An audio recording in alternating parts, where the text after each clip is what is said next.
Hi అండి, నమస్తే. ఈరోజు మన కిచెన్లో బేబీ ఫుడ్ చూపించబోతున్నాను. చిన్నపిల్లలు ఎవరైనా ఉంటే ఇలాగా ఫుడ్ చేసి పెట్టండి. జనరల్గా బేబీస్ ఒక్కోసారి సరిగ్గా ఫుడ్ తినరు. ఈ ఫుడ్ నైట్ టైం చేసి పెడితే వాళ్ళు మంచిగా తినేసి కడుపు నిండా హాయిగా నైట్ అంతా పడుకుంటారు, పదే పదే పాలు కోసం లేవకుండా.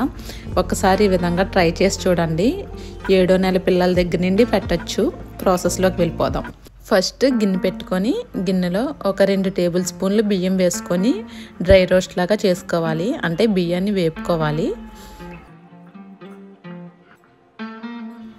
ఇలాగా బియ్యం కొంచెం కలర్ మారాక తీసేసి పక్కన పెట్టుకోవాలి.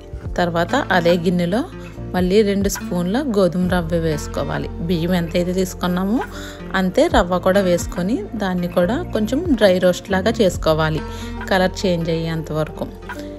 ఇది కూడా రోస్ట్ అయిపోయాక బియ్యం తీసుకున్న గిన్నెలోకే 2 కూడా తీసుకొని కొంచెం చల్లగా అయ్యాక మిక్సీ జార్లో వేసుకొని పౌడర్ లాగా మిక్సీ పట్టుకోవాలి. వీడియోలో చూపిస్తున్నాను కదా, ఈ విధంగా మిక్సీ పట్టుకోవాలి. ఈ పౌడర్ని ఇలా చేసుకున్నాక పక్కన పెట్టుకొని ఇప్పుడు మళ్ళీ అదే గిన్నె పెట్టుకొని అందులో కొంచెం నెయ్యి వేసుకోవాలి. నెయ్యి వేడయ్యాక తురుము పెట్టుకున్న క్యారెట్ తురుముని వేసుకొని ఫ్రై చేసుకోవాలి. కొంచెం సేపు చేసుకుంటే ఎలాగో తురుము పెట్టుకున్న క్యారెట్ కాబట్టి త్వరగానే మగ్గిపోతుంది.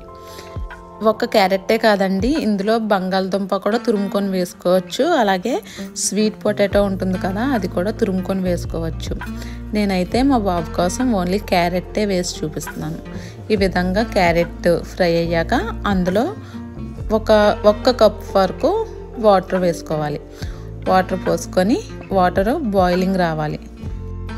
ఈ విధంగా బాయిలింగ్ వచ్చేటప్పుడు అందులో కొంచెం మిరియాల పొడి వేయండి. సంవత్సరం పిల్లలైతే మిరియాల పొడి వేయండి. ఇంకా చిన్నపిల్లలైతే 7వ నెల దగ్గర నుండి ఉన్న పిల్లలైతే మిరియాల పొడి స్కిప్ చేసేయండి.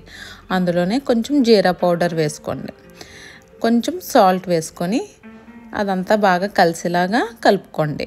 పిల్లలకి ఇంకా సంవత్సరం నిండకపోతే పెప్పర్ సాల్ట్ స్కిప్ చేసేయండి. ఈ విధంగా బాయిల్ అవుతున్నప్పుడు మనం ముందుగానే చేసి పెట్టుకున్నాం కదా పౌడరు, ఆ పౌడర్ ఇందులోనే వేసేసి కలుపుకుంటూ ఉడికించుకోవాలి. ఉడికేటప్పుడు దగ్గర పడుతుందండి, మనకు తెలుస్తుంది. ఉప్మా కన్సిస్టెన్సీ వస్తుంది. ఈ విధంగా కలుపుకుంటూ దగ్గర పడే వరకు ఉడికించుకోవాలి. మిగిలిన పౌడర్ 1 వీక్ వరకు స్టోర్ చేసుకోవచ్చు. కన్సిస్టెన్సీ ఈ విధంగా వస్తే సరిపోతుందండి. అంతే అండి, చాలా ఈజీగా ఉంది కదా.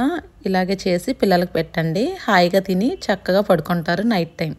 ఒకసారి ట్రై చేసి చూడండి. మీలో ఎవరికైనా చిన్నపిల్లలు ఉంటే. వీడియో నచ్చితే లైక్ చేయండి. మన ఛానల్ని ఇంకా సబ్స్క్రైబ్ చేసుకోకపోతే సబ్స్క్రైబ్ చేసుకోండి. మన ఛానల్లో కుకింగ్ ఇంకా బేకింగ్ వీడియోస్ చాలా ఉంటాయి. Thank you so much for watching అండి. బాయ్.